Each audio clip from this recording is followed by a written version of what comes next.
presidente Daniel Noboa en estos momentos, un momento importante, un momento histórico. Estamos viendo cómo se la colocan con asistencia para que pueda hacer el ingreso a la Asamblea Nacional. Todo está a punto, todo está listo y dispuesto. Estamos esperando aquí al presidente Noboa en los exteriores de la Asamblea Nacional. Recalco la importancia de esta fecha, es histórica, para poder recibir esos logros y todo lo que ha conseguido este gobierno, las expectativas que tenemos los ecuatorianos en un momento cuando inició este mandato de la inseguridad, de la falta de dinero, de presupuesto, y hay tanto por trabajar también, y lo que se viene en los siguientes meses hasta el próximo mayo del 2025, que estará al frente del Ecuador el presidente Daniel Noboa. Los 6 primeros meses de la gestión del presidente Noboa destacan por una posible percepción de falta de rumbo e improvisación.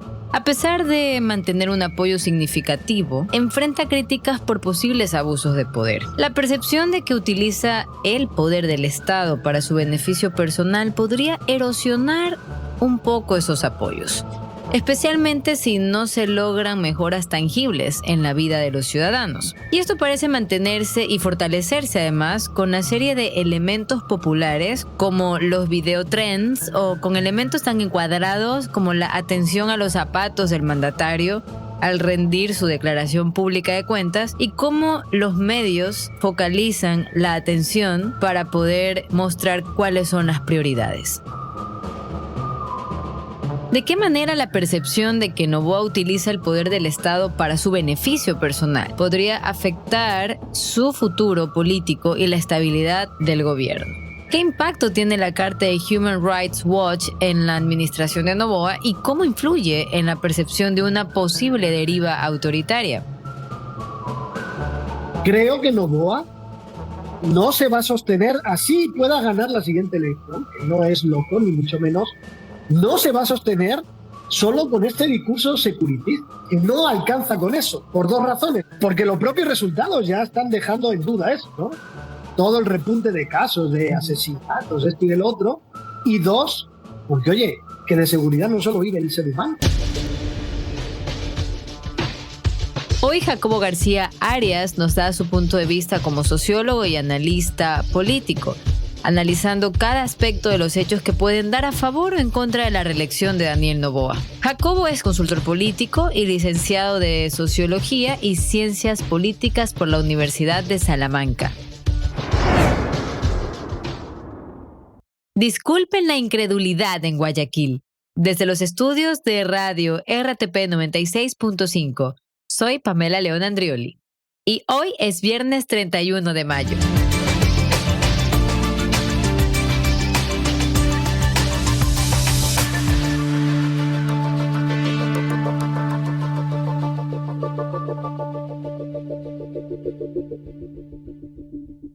Estamos con Jacobo García, él es consultor y vamos a conversar un poco con él sobre estos 6 meses de administración del presidente Daniel Noboa. Vamos a tener un diálogo que realmente se base en el análisis, tratando de no ser tendencioso, haciendo a un lado esa condición humana.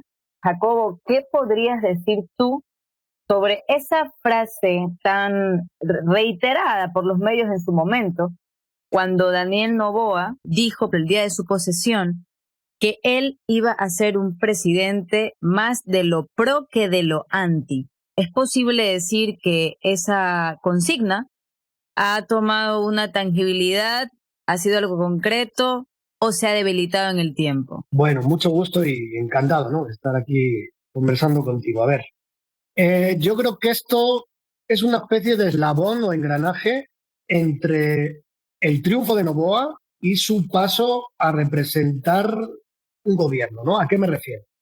¿Por qué gana Noboa? Podemos hablar de muchas razones, contextos, etcétera. Para resumirlo mucho, yo creo que el triunfo de Noboa obedece, entre otras cosas, a un sentimiento de cambio, de búsqueda de algo nuevo, sobre todo definiendo lo nuevo como no político tradicional, o no político viejo en el sentido de los viejos políticos, veníamos de una muerte cruzada, del conflicto político, más todo lo que pasó, entre otras cosas, lo terrible de Villavicencio y demás, ¿no?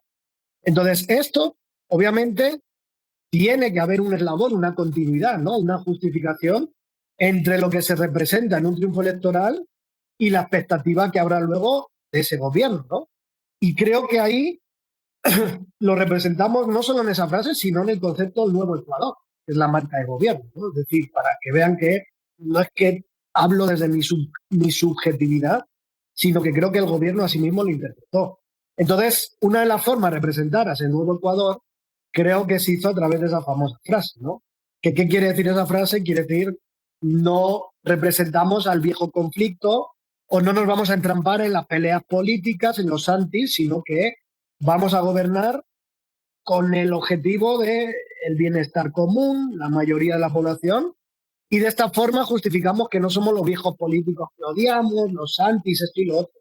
Pero, y termino con esto, esto ha sido así sobre todo al principio, ¿verdad? Sobre todo los primeros meses, con el clima de unión y consenso, con la mayoría legislativa, la aprobación de leyes, con el clima de unión que hubo en el país después del ataque en enero, pero en el último mes o 2 últimos meses ya ha ido cambiando todo y creo que la realpolitik ha cambiado el discurso del gobierno porque, entre otras cosas, vamos hacia un proceso electoral y en los procesos electorales no quedan tan bonitas esas palabras porque hay que definir a un contradictor, hay que polarizar y es lo que Noboa está haciendo. Así que ya está en una transición ya dejando un poquito de lado esa frase y metiéndose hacia un terreno electoral. Y esa polarización, por ejemplo, que innegablemente es necesaria, considerando que este gobierno, algunos que lo tildan de transición y otro de campaña sostenida o permanente, esa polarización se hace presente en los momentos en los que la comunicación de crisis se convierte en una catapulta para poder contraponer protagonistas y antagonistas. Por ejemplo, cuando pasó lo de la crisis energética y se habló de un sabotaje que claramente contraponía a un poder importante en el legislativo como es el correísmo, o cuando se habló de lo de Olón y se hablaba también de un posible sabotaje en contra de la esposa del presidente. Entonces, esta contraposición de actores y esta línea discursiva de ellos son los enemigos del nuevo Ecuador es lo que en este momento más bien lo pone como un anti y no un pro. Absolutamente. Y por eso yo creo, fíjate, más allá de la circunstancia y la crisis, es que yo creo que esto ya es estructural. No sé qué tan intencionado o no, o si es algo más de inercia, pero es que ya es algo estructural. Es decir, yo creo que el punto de inflexión está en el tema de la embajada. Yo creo que ahí, claramente, si uno ve las acciones y el discurso, es que desde ahí ya hay, tú lo has dicho, ¿no? Ya hay un cambio sostenido en el que, caramba, empieza a definirse ya un contradictor, empieza a enmarcarse todas las acciones del gobierno, todos los problemas o la crisis en torno a un contradictor que es responsable de esa crisis, ¿no? Está, como tú has dicho, ¿no? Contraponiendo a su gobierno, a los intereses de la nación, contra cierto grupo o grupos políticos. Ahora, ¿le funciona esto o no? Yo diría sí y no, porque por un lado, claro, obviamente sirve para, vamos a decirlo así, para reducir la complejidad del tablero, para ir quitando actores de en medio, porque no es casualidad, hay que analizar también, hay que sumarle a esto que se cayó la candidatura de Topic, que se elimina el partido Construye, que la fiscal no es candidata. Entonces, claro, y tú vas quitando competencia y, claro, sí, metes el anti en tu discurso, pero centrado sobre todo en una fuerza política, está claro que detrás parece una estrategia electoral de decir, bueno, en el próximo tablero electoral esto va a ser cambio o continuidad. Nosotros somos la continuidad. Si quieren cambio, aquí lo tienen, ¿no? A esa fuerza que la están señalando, desgastando, acusando de múltiples cosas. Y como te decía, en parte sirve, pero por otro lado, corres el riesgo de, si no tienes resultados en la gestión o si tus acusaciones de conspiraciones a veces pueden ser ridículas, pues vas a perder credibilidad y vas a aupar o hacer visible a ese contradictor que tú mismo le has puesto en esa categoría. Pero este es el arte de la política y la historia de la política. En 6 meses en verdad, ¿cuánta información puede ser recopilada, informada y presentada a la nación? Entonces creo que lo que se hizo fue, dentro de estos 6 meses, escoger variables y maximizar el tema comunicacional, porque en 6 meses no hay mucho que se pueda presentar. Y el presidente Noboa, por ejemplo, comparece ante la Asamblea Nacional para dar su informe a la nación. En condiciones normales es un discurso que ratifica el éxito en el avance del programa de gobierno o de redefinición de rumbos en cuanto a la aplicación de políticas públicas. Pero en este caso, ¿qué tipo de cuenta pública le es posible dar al presidente Noboa, sobre todo en el contexto adverso en el que se están moviendo los poderes, y hablo en plural, y de cómo convergen con el Ejecutivo? Claro, qué buena pregunta, porque es que, mira, a ver, si fuéramos todos honestos, no digo ustedes, no digo todos en el país, en la conversación, etcétera, a un gobierno de un año que no le puedes pedir, caramba, que resuelva los problemas de 20 o 100 años, ¿no? Y por lo tanto, a un gobierno de un año no deberíamos exigirle, ¿verdad? Caramba, que nos dé una rendición de cuentas, pero más allá de si es exitosa o no, una mega elaborada rendición de cuentas, porque vamos a ser honestos, es decir, mira, claro, los resultados buenos se los va a atribuir él, obvio, ¿no? Cualquiera lo haría, pero probablemente parte de esos resultados tienen una inercia de hace años o vienen de políticas aplicadas antes. Entonces, esto lo que te quiero decir es que es medio tramposo, ¿no? Para todo. Para el gobierno el primero, pero como todo va a estar atravesado por los intereses políticos y el escenario electoral, pues obviamente el gobierno va a tratar de hacer un escenario propio y favorable de su año de gestión, bueno, de los 6 meses de gestión. ¿Qué va a hacer o qué debería hacer? Creo que va a seguir, ¿no? Anclado a su granito, a ese granito que desde enero le ha permitido sostenerse no solo como parte de lo nuevo, sino como parte de lo exitoso, vamos a decirlo así, y sobre todo parte de lo que contrasta con los viejos políticos en los anteriores gobiernos, que es este arquetipo de la mano dura, de no tener vínculos con el narco, con la corrupción y bla, bla, bla, y que por lo tanto, refrendado en la consulta popular, hay una especie de rumbo acordado ahí con el pueblo, valorado bien por el pueblo, que más o menos es el que va a hacer siempre de ancla, ¿no? Yo creo que Noboa no va a soltar esto, porque esto fue lo que le aupó y porque es un gobierno muy corto. Entonces, al final tienes que jugar un poco con las expectativas, los imaginarios, más que con los resultados, ¿ok? Pero lo que creo, no solo que es necesario, sino que debería hacerlo hasta por su propio beneficio electoral, es hablar de rumbo. O sea, y esto es lo más honesto, creo yo, porque, insisto, sinceramente no se le puede pedir en 6 meses el megacambio o los mega resultados, ¿no? De hecho, cuando ves a Noboa hablando de esto, se ven los límites, porque sale y dice, no, hemos creado 105.000 empleos de jóvenes, que sí, que no, no queda muy claro, ¿me explico? Pero uno al menos lo que esperaría es el rumbo, que nos diga, oye, esto nos hemos encontrado y esto estamos haciendo para llevar esto a algún lado, ¿me explico? Pero no hay, yo siento que no hay eso, siento que no lo vamos a ver y siento que esto, además de no hacerle bien al país, no le hace bien a él. Porque, termino con esto, creo que Noboa no se va a sostener así pueda ganar la siguiente elección, que no es loco ni mucho menos, no se va a sostener solo con este discurso securitista. O sea, es que no alcanza con eso, por 2 razones, y termino. Uno, porque los propios resultados ya están dejando en duda eso, ¿no? Todo el repunte de casos, de asesinatos, esto y el otro. Y 2, porque, oye, que de seguridad no solo vive el ser humano. O sea, están los hospitales que se caen, están la deserción escolar en puntos altísimos, miles de problemas, la inversión, el empleo, no hay resultados claros. Así que, insisto, no debería vendernos tampoco el país mágico, pero yo sí quisiera ver un rumbo, de decir, oye, este es mi rumbo, que se le cayó con la consulta popular. Es decir, porque en la consulta, y en resumen, Noboa sale del discurso securitista. Se le cayó el empleo por hora, se le cayó lo de los tratados. Entonces, no hay una agenda post-seguridad que le permita dar un rumbo, salirse de ese rumbo Y esto es lo que creo que le falta al país y más le puede afectar a él, ambas cosas, ¿no? Hay que sumar algunos detalles de forma que han dado mucho de qué hablar, como los zapatos que utilizó el primer mandatario, su reiterada dificultad para colocarse la banda presidencial, la multitud de personas en los exteriores del Palacio Legislativo y sus infallables muñecos de cartón. Ok, partiendo de eso que tú comentas, te pregunto porque creo que a lo largo de este tiempo hemos podido ver la contraposición clara de la realpolitik, que es lo que hablábamos al principio, y de la política de TikTok y de tendencias y cortoplacista y absolutamente mediática con impactos inmediatos dignos de una campaña sostenida. En ese sentido te pregunto, ¿por qué? Porque los cambios estructurales que en efecto se relacionan con seguridad en este momento, tú has hablado del tema de la deserción escolar, 60.000 estudiantes se graduaron menos que el año lectivo anterior, y eso también trae inseguridad.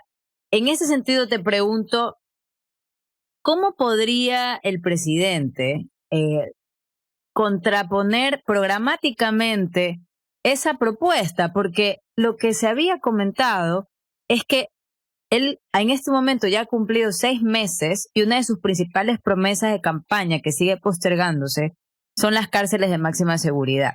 Ok, entonces, en ese sentido, esas propuestas que de alguna manera pueden llegar a sonar ambiciosas y que responden tal vez a ese primer metro cuadrado en este momento, ¿cómo pueden replantearse si es que no lo identificamos con otro arquetipo que no sea el de seguridad? Tal vez lo monotemático lo cercó. Así es.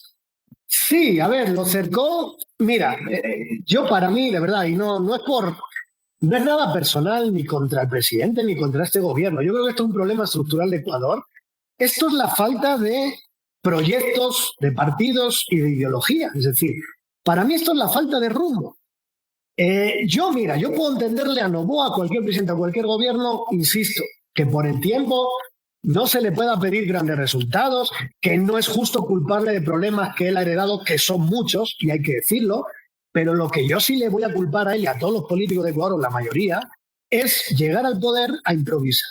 Y eso es lo que para mí está pasando. Es decir, por mejores o peores intenciones que tenga un gobernante, no puedes llegar a gobernar un país con tantos problemas, sin un partido, sin cuadros con experiencia en la administración pública, o tanteando golpes de efecto y veo si por aquí sí, por aquí no, y entonces bajo esto y subo lo otro. Es que, perdónenme, pero este país tiene demasiados problemas. Entonces, para mí el problema, mi querida amiga, es que, claro, le funcionó una cosa, es comprensible, además uno de los principales, los mayores problemas de los ecuatorianos es la seguridad, pero es que tú misma lo has dicho, o sea, la seguridad, y todos somos conscientes, esto no se arregla solo con cárceles, colegas, ni con militares persiguiendo a Runais, discúlpenme que lo diga.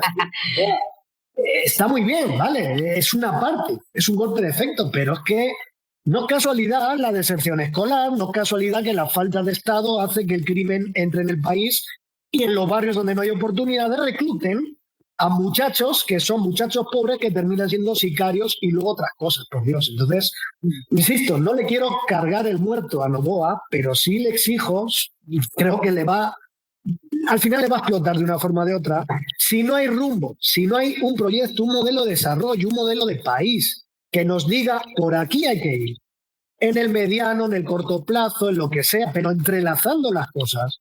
Entonces no hay país. Y yo es lo que siento que no le veo a Noboa, no le veo. Es decir, más allá de la agenda securitista y de las políticas securitistas, de vez en cuando digo algo, que sí, denme algo para los policías, que si ahora mismo vamos a hacer no sé qué en la educación. O sea, ese es el problema, mis queridos colegas, y otra cosa más, el conflicto. Es decir, a mí lo que me fascina a este país es que con la cantidad de problemas que tenemos, somos 4 gatos que en lugar de unirnos nos pasamos peleando todo el día. Esto es maravilloso, ¿no?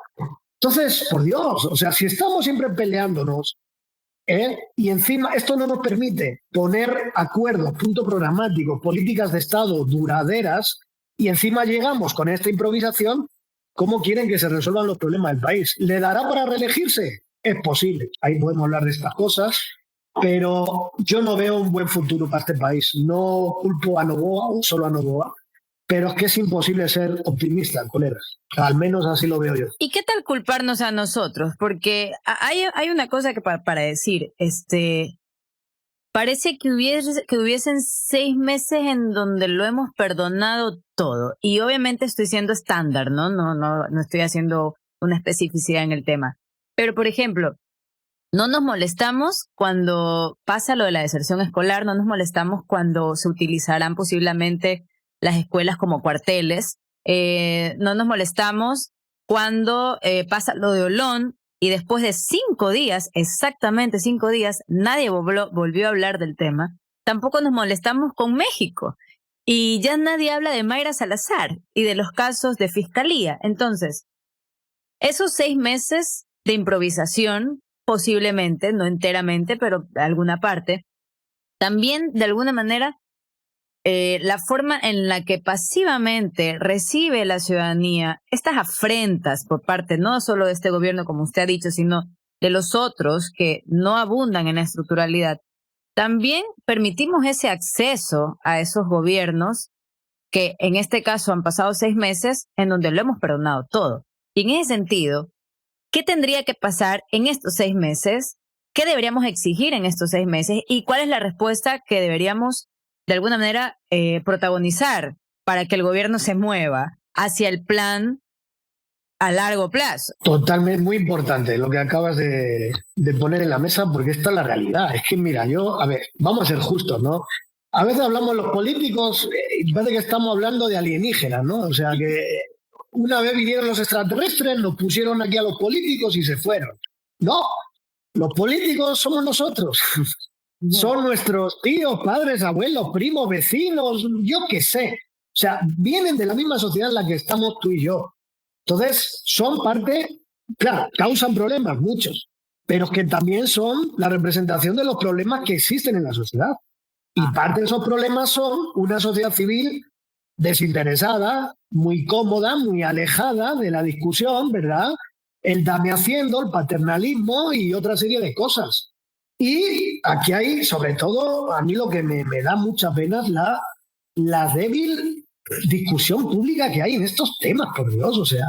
Y es muy fácil también culparle a los medios, no, todos. O sea, que es que vamos a ver, no es que otra vez, parece que los medios los pusieron los alienígenas, ¿no?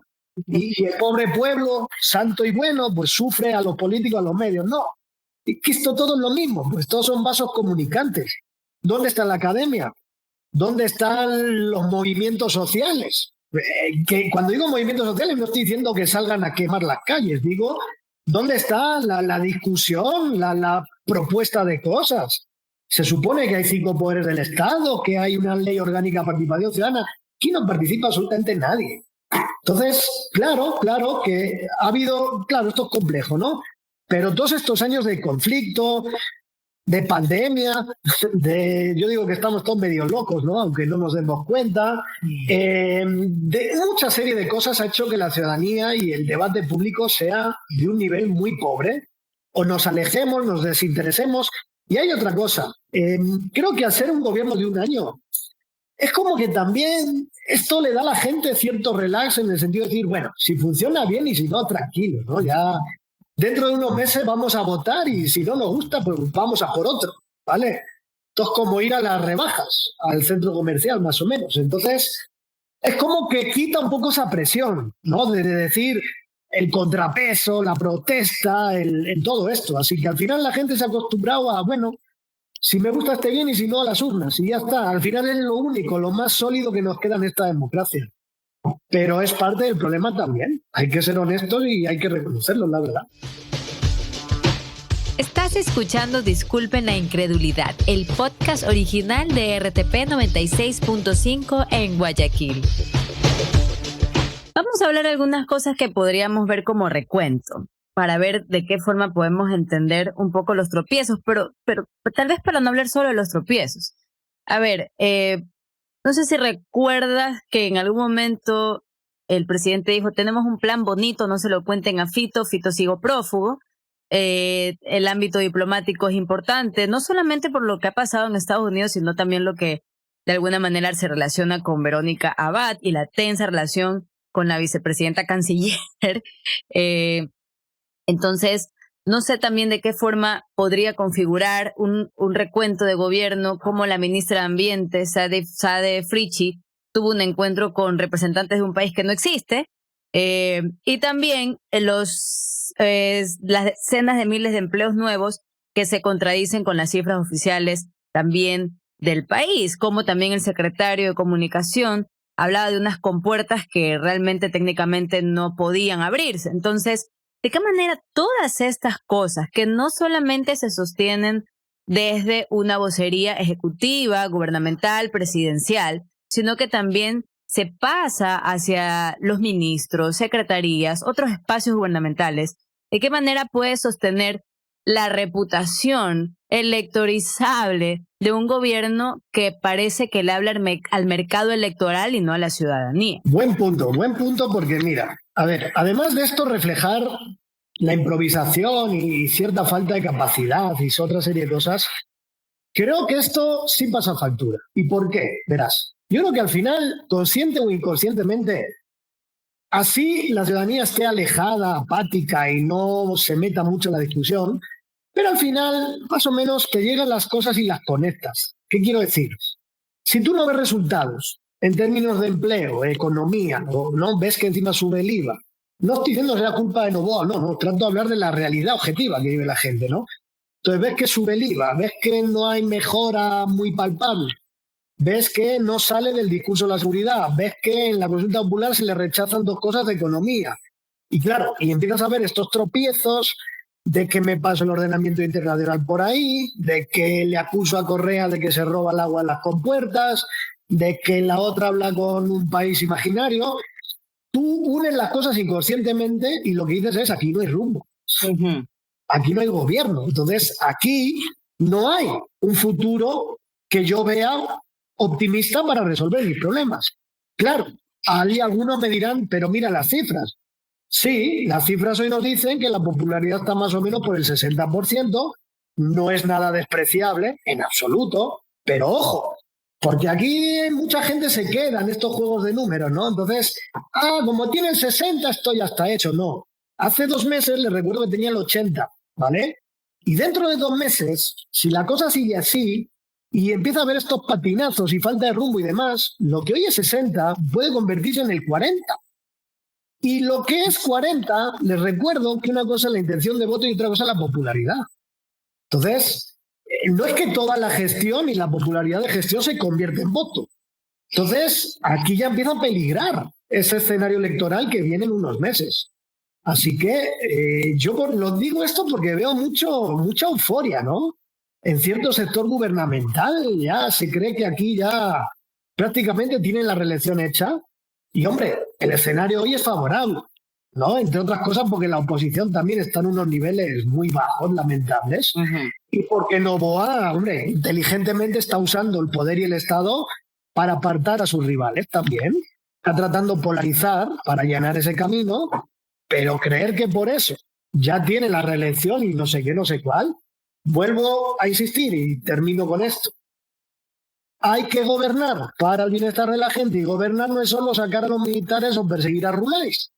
Gobernar es tener un rumbo del país y decirle a la gente, la escuela que voy a hacer aquí en tu pueblo va a sacar a los chicos del crimen, va a crear más riqueza porque crea gente más capacitada y con más capital humano y más empleo y bla, bla, bla, bla, bla. Es que esto es un proyecto de país que yo no veo.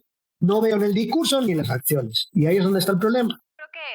Hay que ser honestos y ver las encuestas, por ejemplo, una reciente encuesta de la empresa peruana Imacén, lo que nos demuestra es que estos 3 sucesos que han sido quizás las situaciones más escandalosas de este gobierno, como por ejemplo el caso de los apagones, el caso de México, el caso de la subida del IVA, no parece hoy por hoy tener una incidencia en la opinión pública a gran escala del gobierno. Sí se nota una bajada en la popularidad, sí, pero no hay un índice, no se puede hablar de una desaprobación de ninguna manera. Y tú has dicho algo importante porque parece que nos encanta tomar la varita de la extrapolación de resultados en encuestas. O sea, lo que pasa, y sí, lo que pasa en consulta, eso es extrapolable directamente a aprobación, y esa aprobación es absolutamente extrapolable a la intención de voto. No hay nada más lejano que eso, y qué bueno que lo puntualizas. Y hablando de eso, por ejemplo, en estos 6 meses terminan, según perfiles de opinión, con una aprobación inferior al 60%, y Comunicaliza habla de un 57%, digamos, está en el margen de error. Se hablaba de un 80% en su momento. Hace poco salió una encuesta en donde se decía que Noboa era el presidente mejor calificado de toda Latinoamérica. Claro, el encuadre ahí es decirte que es el mejor puntuado de Latinoamérica y no que ha bajado casi 30 puntos de lo que pasó hace poco tiempo, los 80 puntos. Y hay que tener atención a esas cosas. Y en ese sentido te pregunto, hablando ya de estos declives, desde lo cuantitativo que podemos ver, tú conoces el tema del pato cojo. En la ciencia política, como sabes, se le dice o se habla del síndrome del pato cojo a quien, estando en un cargo de elección popular, se aproxima la fecha en la que ya tiene que dejarlo. Y esa expresión se refiere a un pato que no es capaz de seguir el ritmo de la bandada y que por lo tanto se convierte en un blanco de depredadores. ¿El presidente Noboa ya está sufriendo el síndrome del pato cojo? El tema es que del otro lado no hay depredadores. Excelente. Ese es el problema. Es decir, y mira, fíjate, venimos de un país, ¿no? Es que, claro, y repito, esto no es nada personal. Trato de ser lo más objetivo. Es que los gobiernos de Lasso y Moreno, es muy difícil decir que fueron buenos gobiernos, por Dios. O sea, y me ciño de las cifras de popularidad, ¿vale? Entonces, la vara se puso tan baja que llegó alguien que, haciendo dos cosas, ¿vale?, un poco diferentes y mejores, pues ya al menos, oye, le da para ser el patito cojo, pero superior a los otros patos. Porque, insisto, es que lo digo porque para mí hay que unir las dos cosas, ¿no? Porque al final no olvidemos que en unas elecciones, toda elección trata de cambio o continuidad. Y la próxima elección va a ser o continuidad de Noboa o cambio, ¿vale? Y hay veces que el cambio, la continuidad, se puede ganar con el 80%, con el 30%, con el 50%, ¿vale? Entonces, lo que quiero decir es que, claro, tenga Noboa el 80, el 50 o el 30, el tema es que todo va a depender de quién hay enfrente también. Y lo que creo que está haciendo, y hombre, es arriesgado, pero también si lo miras por otro lado es inteligente, creo que está tratando ya como de poner de contradictor, sobre todo al correísmo, ¿no? Como polarizar la situación, ¿verdad? Es decir, quitarse a sus rivales de su espectro, eso es lo primero. Y segundo, tratar de poner de contradictor al correísmo, para que finalmente el cambio de continuidad sea lo que se reeditó en la segunda vuelta. ¿Y por qué el correísmo? Porque el correísmo, a pesar de que es el rival más fuerte el día de hoy, también es el que tiene un techo de concreto.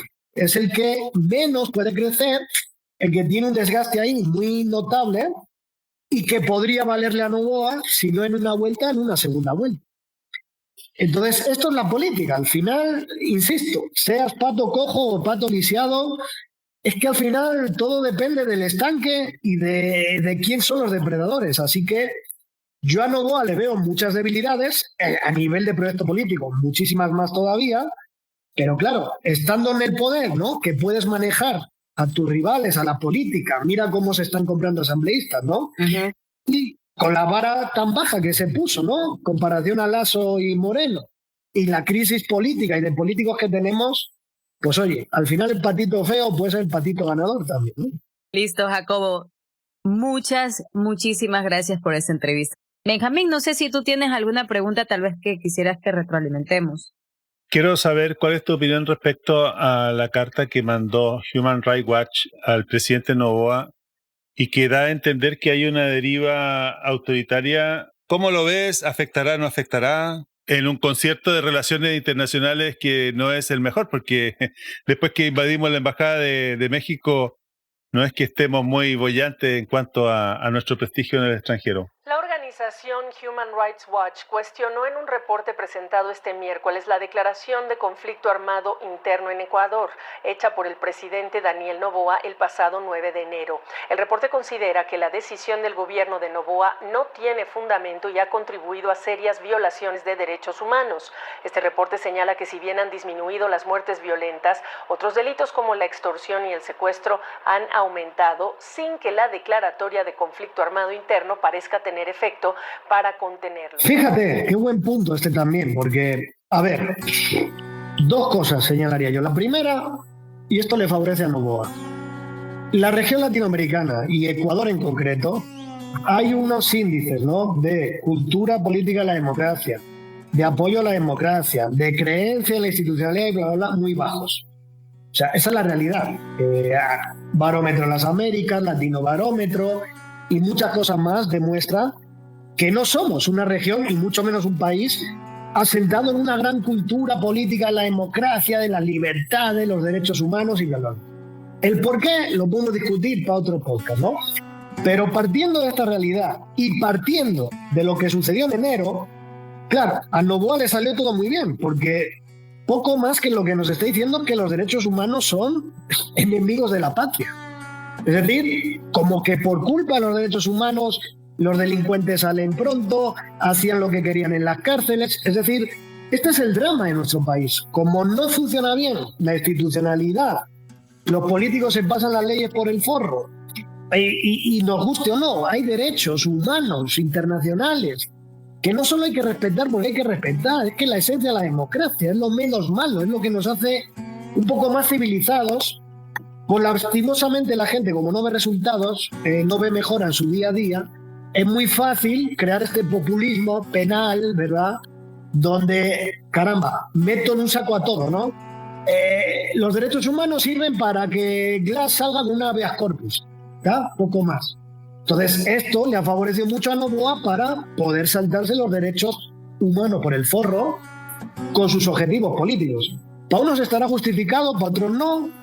Para unos habrá mayor asalto a los derechos, para otros no. Para mí sí lo hay. Tengo que ser justo, no solo Noboa. O sea, este país, al menos de que yo estoy aquí, tengo conciencia, todos los días se atropellan los derechos. Y me parece que hay que hacer más presión. Y mira, vuelvo a resaltar el comentario de antes. Es que lo tiene que decir Human Rights Watch. Pero ¿dónde está nuestra academia? ¿Dónde están los grupos sociales? ¿Dónde están los grupos ciudadanos? Por Dios. O sea, esto debería ser una preocupación ciudadana. O sea, la gente tiene que entender que, insisto, esto no es que uno sea malo, bueno, de izquierda a derecha. El poder en Ecuador es tan perverso y la institucionalidad tan frágil que hoy me persiguen a ti, mañana te pueden perseguir a ti. Y no porque seas malo, ni bueno, ni correísta, ni anticorreísta. Es porque un día un señor lleno de odio hace uso del poder del Estado y te persigue. Entonces, mi querido amigo, ¿qué te puedo decir? ¿Que le va a pasar factura a Noboa? Fíjate, creo que no.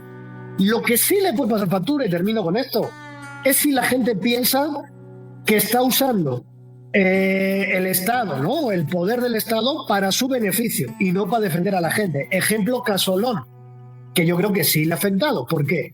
Porque sea verdad o no, se crea una percepción de que este señor va con su empresa, le da igual los comuneros, quiere imponer un proyecto, la gente en las urnas le dice no al trabajo por horas y tal, al día siguiente dice que igual va a buscar una ley para aprobarlo. Es decir, en España dicen que tira los billetes y no sé qué. Si se consolida este arquetipo, ¿no?, de gobernante caprichoso, ¿no?, que usa el poder para su beneficio, ahí sí que importa los derechos humanos. Y no porque la gente de repente se vuelve garantista, sino que empieza a pensar y dice, oye, este man decía que los derechos humanos son para defender a los criminales y yo le apoyo si eso es un estorbo, pero si está usando eso para perseguir a rivales y para su beneficio particular, eso ya es otra historia. Así que eso es lo que más le puede afectar. Lo otro, lastimosamente en este país no hay cultura política de la democracia, no hay separación de poderes, es toda una farsa y esta es la desgracia que tenemos. Así que qué bueno que Human Rights Watch o cualquier otra ONG, asociación, organización levante la voz, no por ser anti-Noboa ni pro-Noboa, es por el bien del país, señores. Podríamos decir entonces que el triunfo de Noboa y su paso a representar un gobierno se vio bastante afectado por la desafección política del momento, que parece ser sostenida, definiendo lo nuevo sobre eso que viene del escenario de la no política, aupado por supuesto por este clima de unión y consensos. También pareciera que hay una intención clara de reducir la complejidad del tablero electoral Y por más de que pudiéramos no estandarizar la idea de un gobierno de improvisación, sí hay una percepción amplia de que no hay un tema relacionado con esos largos plazos. Sobre todo porque hay que entender, o posiblemente habría que preguntarse, si ese gobierno que improvisa no es necesariamente el resultado, tal vez lo es, de una sociedad que perdona demasiado y busca el paternalismo del Estado. También creo que es importante, dentro de lo que hemos conversado, darnos cuenta de que posiblemente este sea un gobierno que le habla más al mercado electoral y no a una ciudadanía que está buscando otras cosas y que no viene necesariamente desde el cortoplacismo. Y algo importante que creo que hay que resaltar de lo que hablamos en este momento con Jacobo es que si bien este es un gobierno que representaba la bandera del cambio, en este momento sí que toca hablar de continuidad, y un poco esa antítesis puede ser bastante risible porque ahora tal vez podrían llegar a decir que son la continuidad del cambio que propusieron al principio. Muchas gracias, Jacobo. Muy bien resumido, totalmente de acuerdo. Gracias a ti, encantado, y un saludo a toda la audiencia. Disculpen la incredulidad, es original de RTP Radio Podcast. Soy Pamela León Andrioli. La producción y el diseño de sonido son de Benjamín Villagrán. Escucha todos nuestros episodios en infograma.net o en tu plataforma favorita de podcast. Nos encontramos el próximo viernes en otra entrega.